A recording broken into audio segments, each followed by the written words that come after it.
Hello everyone, আশা করি সবাই খুব ভালো আছেন। আজ আমি নিয়ে এলাম জিভে জল আনা একদম নিখুঁত স্বাদের আচারের রেসিপি। প্রথমে আমি কিছু আম ভালো করে ধুয়ে নির্দিষ্ট মাপে কেটে পানি শুকিয়ে নিয়েছি। আচার দীর্ঘস্থায়ী করার সবচেয়ে ভালো সিক্রেট হলো আমি যেন বিন্দুমাত্র পানি না থাকে। কাটাকুটির পর কিছুক্ষণ রোদে বা ফ্যানের বাতাসে শুকিয়ে নেওয়া ভালো। এরপর নিয়েছি পাঁচফোড়ন এবং শুকনো মরিচ। আপনারা চাইলে বাসায় পাঁচফোড়ন বানিয়ে নিতে পারেন। এই জন্য লাগবে মৌরি, সরিষা, মেথি, জিরা এবং ধনে। মশলাগুলো হালকা তেলে নিয়ে আধ ভাঙ্গা করে গুঁড়ো করে নেব এবং শুকনো মরিচগুলোও গুঁড়ো করে নিয়েছি। এখানে আমি সবগুলো উপকরণ একসাথে নিয়ে নিয়েছি। আছে আম, রসুন, পাঁচফোড়ন, শুকনো মরিচ, চিনি এবং লবণ। এখন কড়াইতে দিয়ে দিচ্ছি পর্যাপ্ত পরিমাণে সরিষার তেল। তেল গরম হয়ে এলে দিয়ে দিচ্ছি রসুন, কিছু তেজপাতা, দারচিনি এবং এলাচও দিয়ে দিচ্ছি।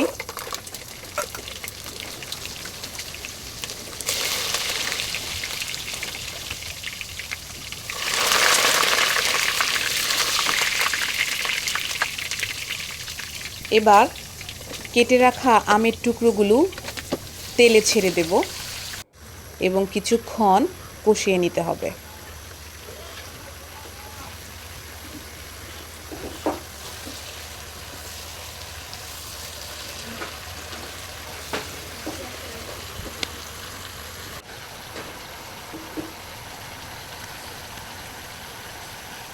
আমার সবগুলো আম কষানো হয়ে গেছে।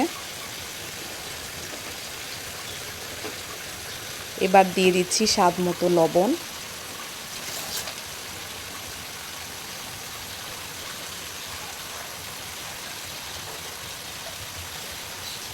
শুকনো মরিচের গুঁড়োগুলোও দিয়ে দিচ্ছি।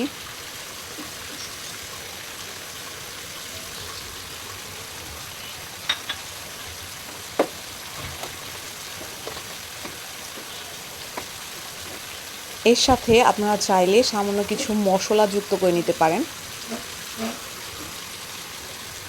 এর জন্য আমি ধনিয়া গুঁড়ো, মরিচের গুঁড়ো এবং হলুদের গুঁড়ো দিয়ে দিচ্ছি।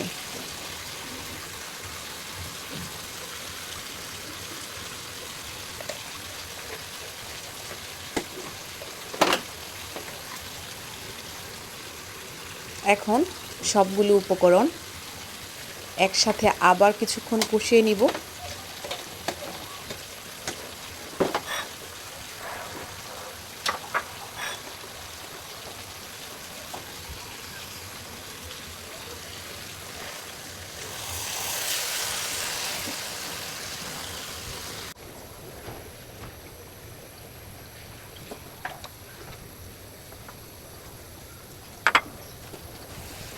এবার পাঁচফোড়নগুলো দিয়ে দিচ্ছি।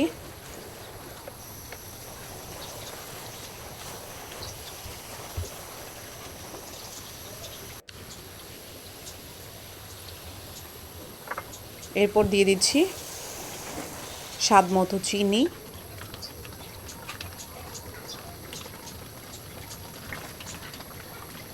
দেখুন আচারের রঙটা কতটা চমৎকার এসেছে। তেল ভেসে উঠলে বুঝবেন আচার প্রায় প্রস্তুত। আমি আরও কিছুক্ষণ আচারটা রান্না করে নিচ্ছি।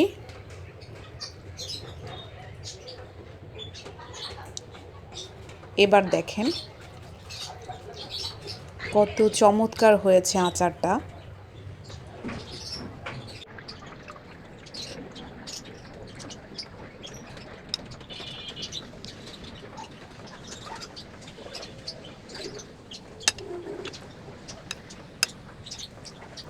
এবার আচারগুলোকে পুরোপুরি ঠান্ডা হতে দেব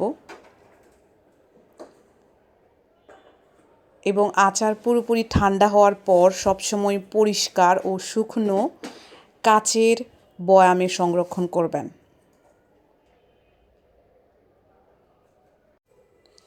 আশা করি আজকের সহজ রেসিপিটি আপনাদের খুব ভালো লেগেছে। বাড়িতে অবশ্যই ট্রাই করবেন এবং কেমন হলো কমেন্ট করে জানাবেন। ভিডিওটি ভালো লাগলে লাইক শেয়ার এবং চ্যানেলটি সাবস্ক্রাইব করতে ভুলবেন না। সবাই ভালো থাকবেন। আল্লাহ হাফেজ।